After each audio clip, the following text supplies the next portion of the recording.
기본적으로 이제 동일한 것은 이 부분을 한번 생각해 보세요. 이게 바깥에서 안으로 들어오는 게 이제 변화거든요. 그러면은 바깥에 있을 때는 악순환이었어. 여기에 해당한.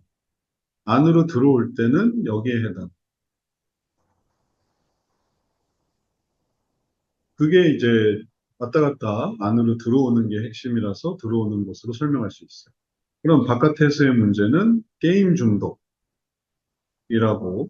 설명할 수 있고, 그다음에 안으로 들어오면은 그러면 이게 이제 이렇게 발전되는 거니까 그러면 그거는 게임 중독에서 들어와서 예를 들면 학업 발전 그러면 안으로 들어오는 거예요.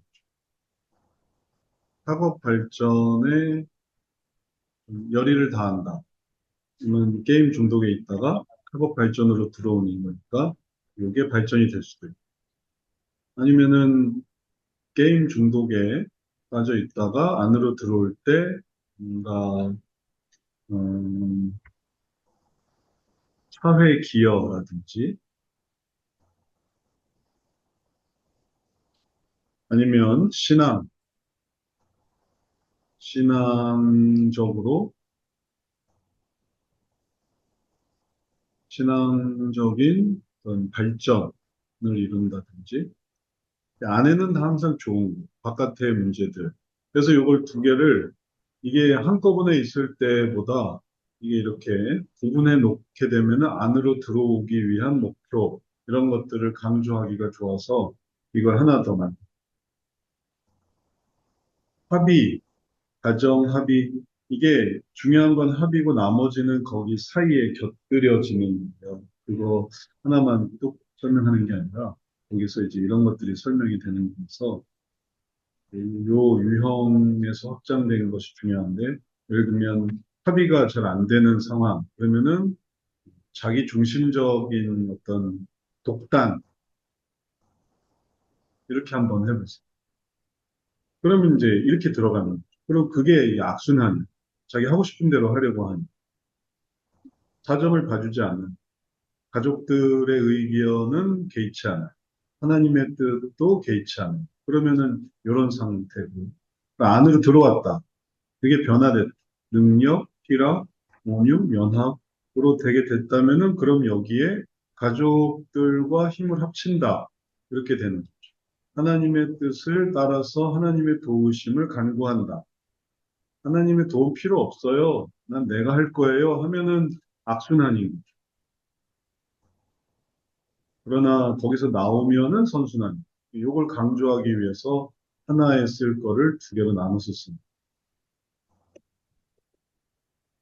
여기서 이렇게 가는 것도 마찬가지예요. 여기는 무조건 악으로 가는 것들이 되고, 그다음에 안으로 들어오면 여기서는 가능한 대로 선으로 가는 그런 내용들이 되겠습니다. 이렇게 구분하면 악순환과 선순환이 확연히 다르죠. 그래서 그리고 전에는 안으로 밖으로 나가는 것도 생각해 봤는데 이제 여러 가지 일치성 때문에 일치성이 바로 이거죠. 여기는 안으로 들어오고 있거든요. 바깥에서 안으로. 그리고 또 그거는 이제 아래에서 위로 올라가는 거고, 아래에서 위로 올라가는 게 밖에서 안으로 들어오는 걸 잘 설명할 수 있어서, 그래서 여기도 안으로 들어와서 좋게 되는 것을 만들고 있어요. 그리고 또 해보니까 그게 좀 논리적으로 잘 안 맞대요. 밖으로 나간다라는 개념이 안으로 모은다라는 개념보다 좀 약해요. 그래서 분산하지 않고 집중한다는 개념으로 안에가 선순환, 그리고 바깥이 악순환이 되겠습니다. 이것도 마찬가지로 여기서는 떨어지고 여기서는 올라가고 이렇게 할 때 여기서는 안으로 관계가 중단돼서 혼자 지내는 외톨이, 방구석, 사내 이런 거고 안으로 들어가면 여러 가지 관계가 확장되는 그런 모습을 생각합니다.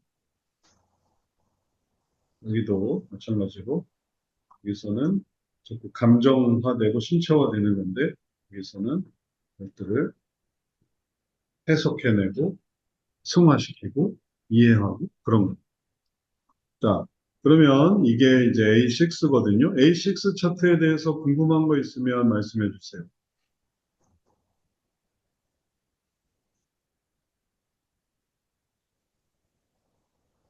그럼 목사님 아까 사례에서 그 학생이 심층이었잖아요. 네.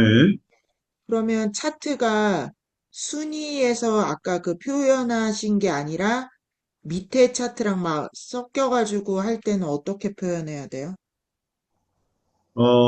그거를 요 주제로 따라가시면 돼요. 주제.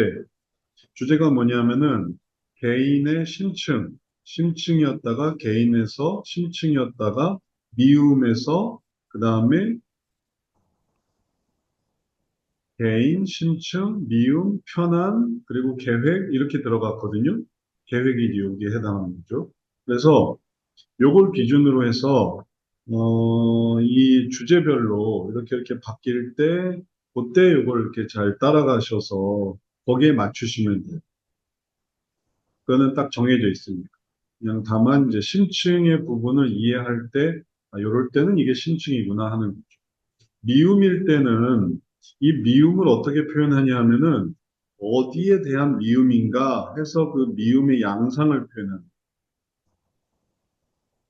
그러니까 예를 들면 분야에 대한 미움. 그래서 공부가 싫어요. 혹은 자기 자신이 싫어요. 혹은 하나님 일이 싫어요. 혹은 뭐 사람들 생각하는 게 싫어요. 그럼 미움이 이 네 가지 분야 중에 어디에 해당하느냐? 그래서 이게 미움이 됩니다. 편안은 편한데 이 부분은 요게 이쪽으로 왔어야 되는데 여기가 나에 해당하는 나, 타인 하나님. 그래서 다른 사람 신경 안 쓰고 싶은 나. 이게 이제 여기에 해당하는 편안입니다. 그런데 거기서 계획으로 간다. 그럼 계획은 하나님의 계획이니까 하나님의 계획, 하나님께서 다른 사람에게 주시는 계획 이런 것들, 그다음에 또 하나님을 위한 계획 그런 것들이 다 계획의 내용이 들어가요. 이게 나중에도 또 우리 차트에도 나오지만 그걸 좀 더 잘 설명하기 위해서 B 차트가 있고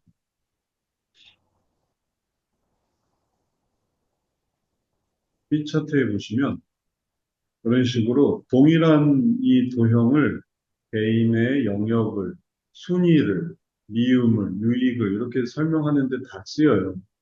그리고 쓰이는 원리는 방금 같은 그런 방식. 고 정해져 있는 그 요소들을 어떻게 생각하느냐, 그 요소들을 어떻게 표현하느냐, 그걸로 요 도형으로 이걸 다 표현하는 개인 순위, 미움, 유익, 계획, 사람, 충성, 훈련까지. 그럼 다 말이 돼. 그러니까 아까 같은 이런 경우도 그렇게 이해하셔서 그때그때 바꿔서 그 해당 사항으로 설명하시면 되고, 그리고 이제 이거를 이제 실제로 그리고 표현하고 쓰고 그런 거는 다 실습에서 하시게 됩니다. 그 전에는 이런 게 있구나. 차트 상담 보면은 이런 게 있구나. 왜냐하면 실습에서 그걸 배우기가 좀 어렵거든요. 실습은 실제로 해보는 거라서 해보는 단계에서는 이제 다 하나하나씩 배우게 되고, 그 전에는 이런 게 있구나 하는 거니까, 이 단계에서는 이걸 배우는 것을 생각하시면 되겠습니다. 그래서 지금 A6 차트였죠? A6에서는 이런 걸 배웁니다.